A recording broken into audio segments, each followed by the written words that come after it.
some very strong voices here across what it's going to look like and the importance when fashion can meet capital and culture. So Shannen, I'm going to start with you. As a grantee of the Fashion Impact Fund, you've just completed the first workforce development program in Grenada.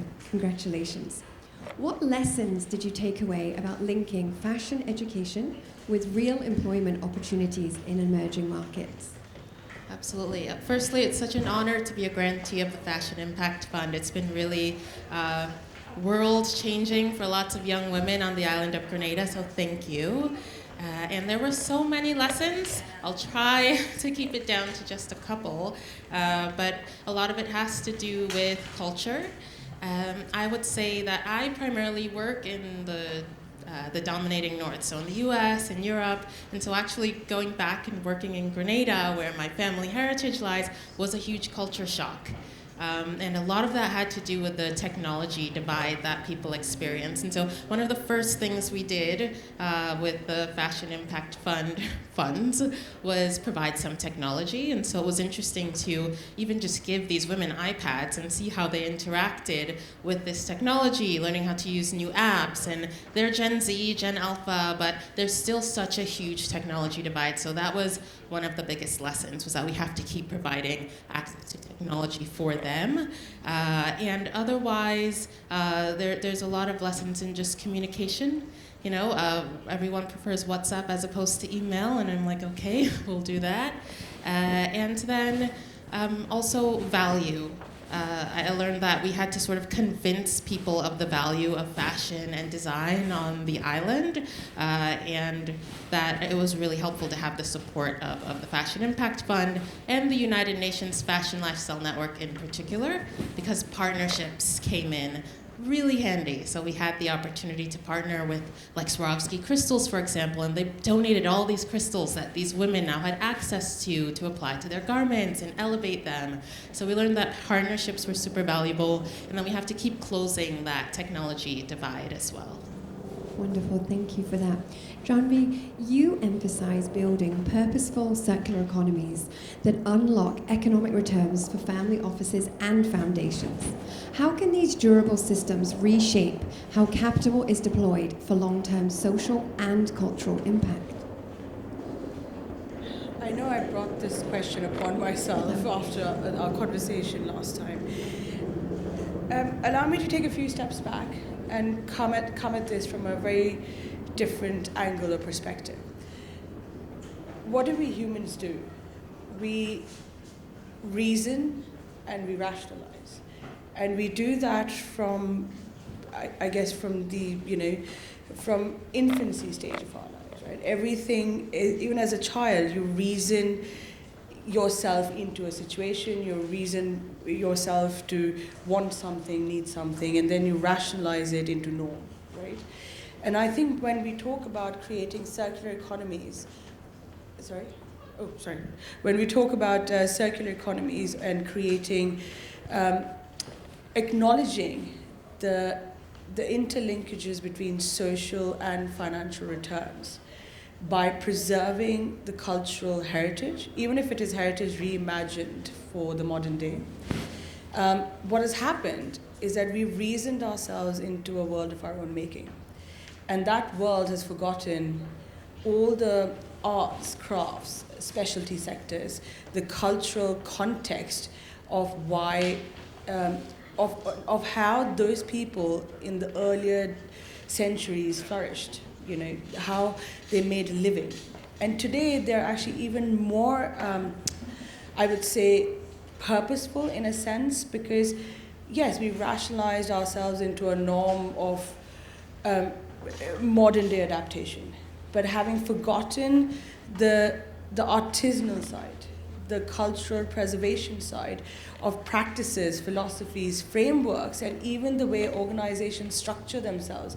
We could actually learn a lot if we had preserved those value systems and understood the cultural nuances that actually enabled those industries to flourish.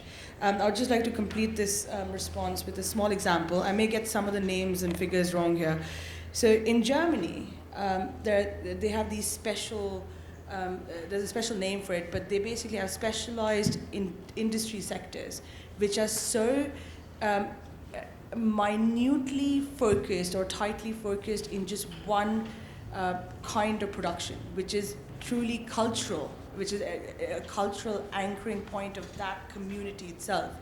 And that actually ends up contributing 40% of trade, export trade, of that particular product, because they preserved the cultural aspects of that community's skill set, the community's cultural heritage, the fact that these people are now subject matter experts, and they've allowed them to be subject matter experts. So there has been no mainstreaming of that sector specialty, and the contribution that these tiny little communities across Germany make to global trade is phenomenal.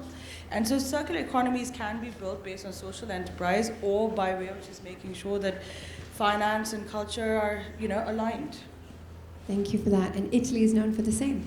And how, and Shannen, you do this in a lot of your work with Italy, is the cultural preservation has vast economic return when done properly. So thank you for that. Marilin, fashion is increasingly recognized as a tool of diplomacy and cultural exchange. I'd love for you to share a little bit with our community about the fashion diplomacy initiative that you're running, but also let's talk about how it can serve as a form of soft power to build bridges between governments, industries, and communities, whilst also advancing sustainability and cultural understanding. Thank you. Firstly, I think I should mention that when I say the word fashion, I mostly mean clothes. Because, all fashion is also clothes, and the word fashion for many people is a bit intimidating. So I use both of the words, but I mostly mean clothes, just clothes. So let me start with stating the obvious. We all wear clothes, right?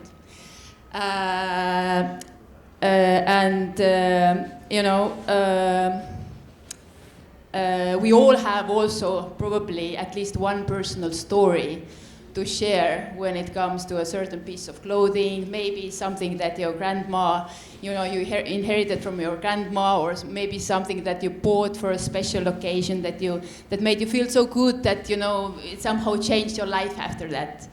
I definitely have one of these stories that changed my life that's related to a piece of clothing. I'm not going to share it now, but I can share it a bit later.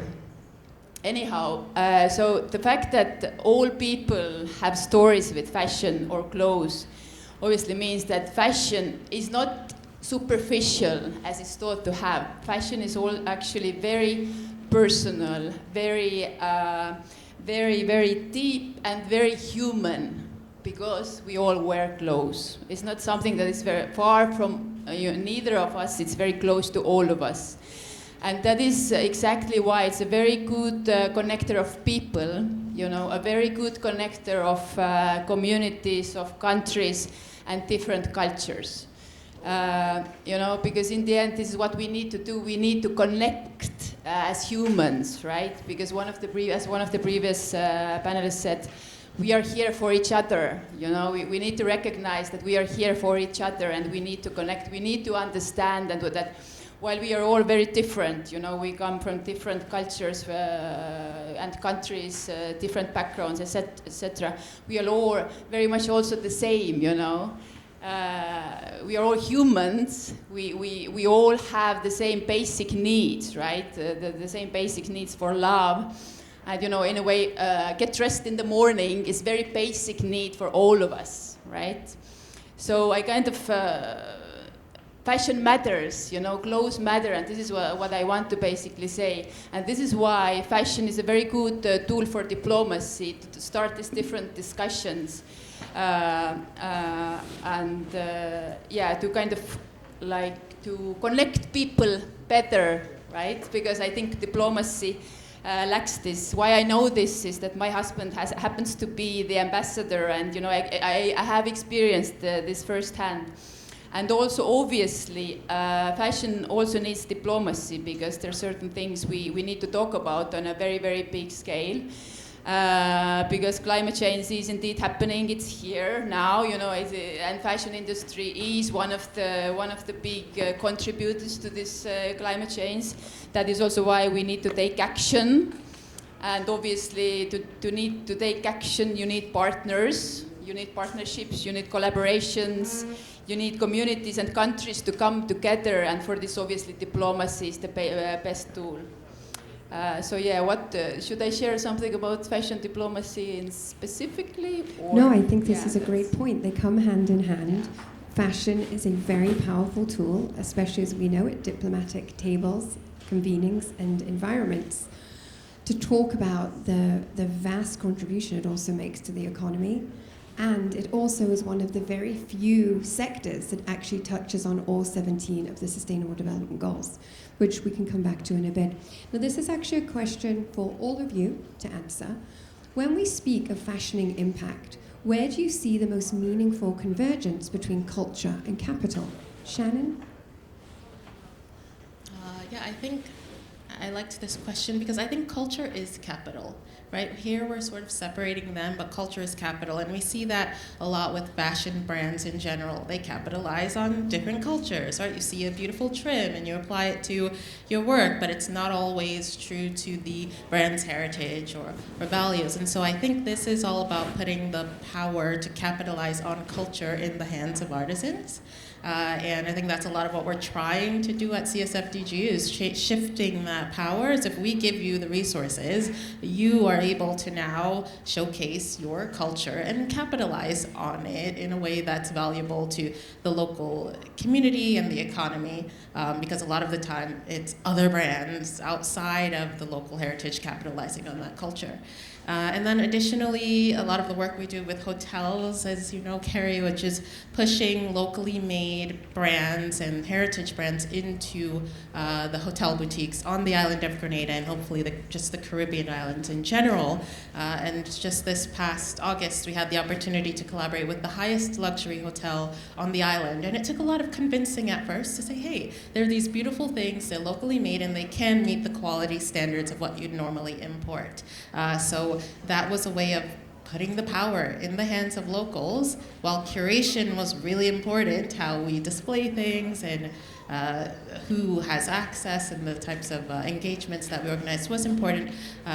It's about shifting the power narrative. You can capitalize on your culture and preserve it in a way that's meaningful to you, as opposed to outsiders capitalizing on it. Thank you. Jahnavi, anything to add? It's so way past my bedtime. Can you repeat the question again, Of course, please? Absolutely. And I do appreciate you sticking this out for us to the end of the day. No, I'm happy to be here. I just lost my chain of thought. When we speak of fashioning impact, where do you see the most meaningful convergence between culture and capital? All right. Good question. I don't know whether I have a tolerably well-informed answer that will address that very question, but I do have a remark. I do have remarks about culture, capital, and the impact that it has. And and I agree. The power shift that you just spoke of. But I also wholeheartedly believe that there needs to be a change in the inherent value system when it comes to fashion. Do we look at fashion today the way we looked at fashion back then? Is it your classic style? Is it about good tailoring, good cuts, good quality material, leather, whatever it might be? Or is it about the brand? Unfortunately, today, fashion is about the brand, the price tag. It's very unfortunate. I think, in my personal opinion, quite deplorable that people will only buy something because it has a brand attached to it or because it costs X. Buy it if you can afford it, but because you like the quality, you like the finesse with which it was created and crafted. And I think that's where capital needs to be channeled. It needs to be channeled to first redress the narrative by way of investing in economic infrastructure that creates assets of same, like you said, same quality, same craftsmanship, but also it's not a glamour factor. It's about the piece itself. It's about inherently the cultural narrative attached to that based on where it was produced, how it was curated, which community has contributed to the making of this, right? From a cultural or a heritage or a nation perspective, right? You know, which country, which region, what's the story behind it? And yes, it might still have a price tag that is either on the very high end of the spectrum or perhaps very relatively low compared to what you might be used to. But the point is you're buying with a purpose. You're not buying and you're not, first of all, let's not invest capital in brands that are entrenched in that thought process. Let's invest capital in brands that create good products, regardless of which subsector of fashion it sits in, but it's about the narrative of the narrative of the product or the good or the textile, apparel, whatever it may be, pair of shoes. It needs to be about that and not about who made it and which boutique you can get it in. Exactly. Does that make sense? Absolutely, it does. Good. You've got an all-room exactly cheering you on. Thank you for that. Marilyn, anything to add before we go to the closing question? Very shortly. I think they are connected. In an ideal world where everything is connected and everybody understands that everything is connected.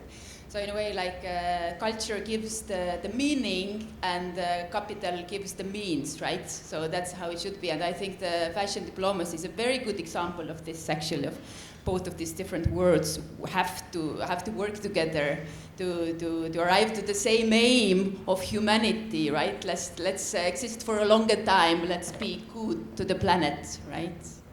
Thank you for that. So as we come to the closing question, take a minute each and a bit of a flash round as we wrap up here.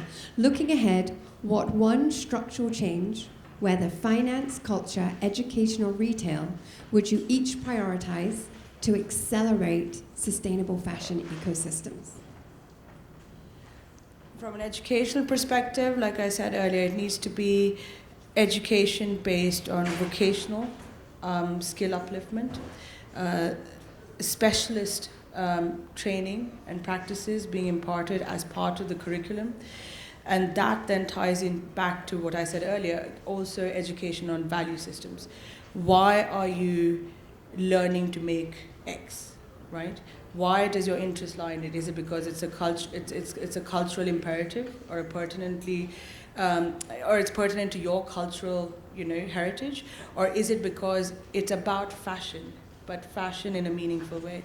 When it comes down to creating economic infrastructure that actually can do this, so the way we tend to look at it, we don't believe in not-for-profit only, being the only means to create impact.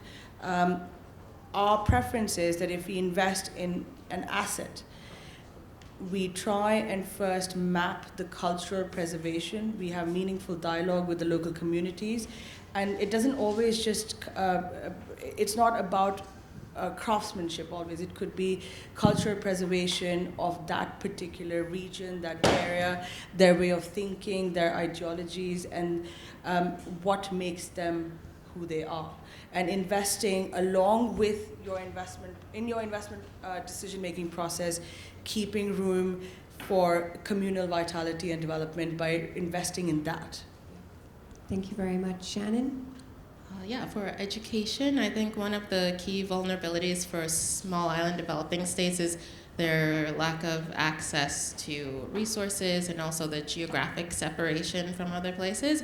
And so there needs to be lots of field work. It's not, even more so than an educational system in the US. You have to go out into the field and we have to bring lots of experts in. Thank God we can have people on Zoom and online, but it really takes lots of exposure to what just doesn't exist locally on an island in order to enhance that value system. How can you value something if you have no exposure to it at a high quality level? So exposure and fieldwork and education for us is important.